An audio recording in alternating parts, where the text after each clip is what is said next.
2 ദിവസത്തെ സന്ദർശനത്തിന് തമിഴ്നാട്ടിൽ എത്തി പ്രധാനമന്ത്രി നരേന്ദ്രമോദി 4800 കോടി രൂപയുടെ വികസന പദ്ധതികൾക്ക് തറക്കല്ലിട്ടു. ഗംഗൈക്കോട്ട, ചോളവാസരം ക്ഷേത്രം ഉൾപ്പെടെയുള്ള പ്രാചീന ക്ഷേത്രങ്ങളിൽ സന്ദർശനം നടത്തിയ ശേഷം വൈകിട്ട് ഡൽഹിയിലേക്ക് മടങ്ങും.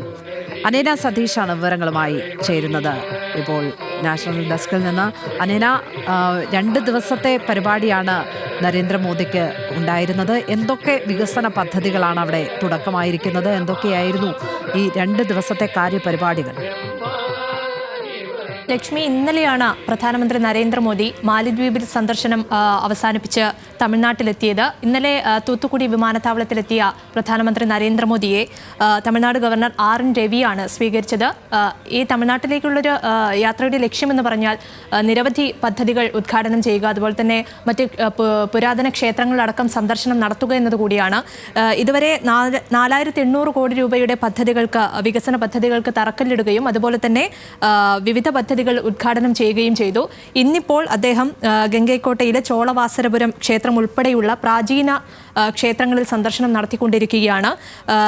ചരിത്ര പ്രാധാന്യമുള്ള ഗംഗൈക്കൊണ്ട ചോളവാസരം ക്ഷേത്രമാണ് ഇപ്പോൾ സന്ദർശിച്ചുകൊണ്ടിരിക്കുന്നത്. അവിടെ തന്നെ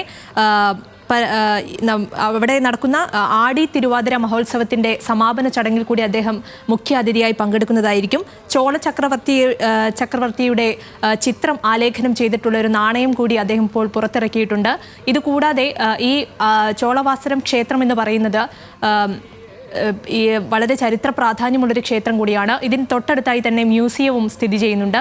ഇതൊക്കെ നടന്നു കാണുകയാണ് പ്രധാനമന്ത്രി നരേന്ദ്രമോദി ഇപ്പോൾ. എന്തായാലും പരമ്പരാഗത വേഷം ധരിച്ചുകൊണ്ടാണ് അദ്ദേഹം ഈ ക്ഷേത്രങ്ങളെല്ലാം തന്നെ ദർശനം നടത്തുന്നത്. ഈ തെരഞ്ഞെടുപ്പൊക്കെ അടുത്തിരിക്കെ ഈ ദ്രാവിഡിയ മണ്ണിൽ അദ്ദേഹത്തിൻ്റെ ഒരു സന്ദർശനത്തിന് വളരെ രാഷ്ട്രീയ പ്രാധാന്യം കൂടി ഉണ്ട് എന്നുള്ളൊരു കാര്യം വ്യക്തമാണ്. ഈ ദ്രാവിഡിയൻ മണ്ണിൽ BJP അടക്കം നിലയുറപ്പിക്കാൻ ശ്രമിക്കുന്നൊരു സമയം കൂടിയാണ്. അങ്ങനെയുള്ളൊരു സമയത്ത് പ്രധാനമന്ത്രി നരേന്ദ്രമോദിയുടെ സന്ദർശനം വളരെ രാഷ്ട്രീയ പ്രാധാന്യമുള്ളൊരു കാര്യം കൂടിയാണ്.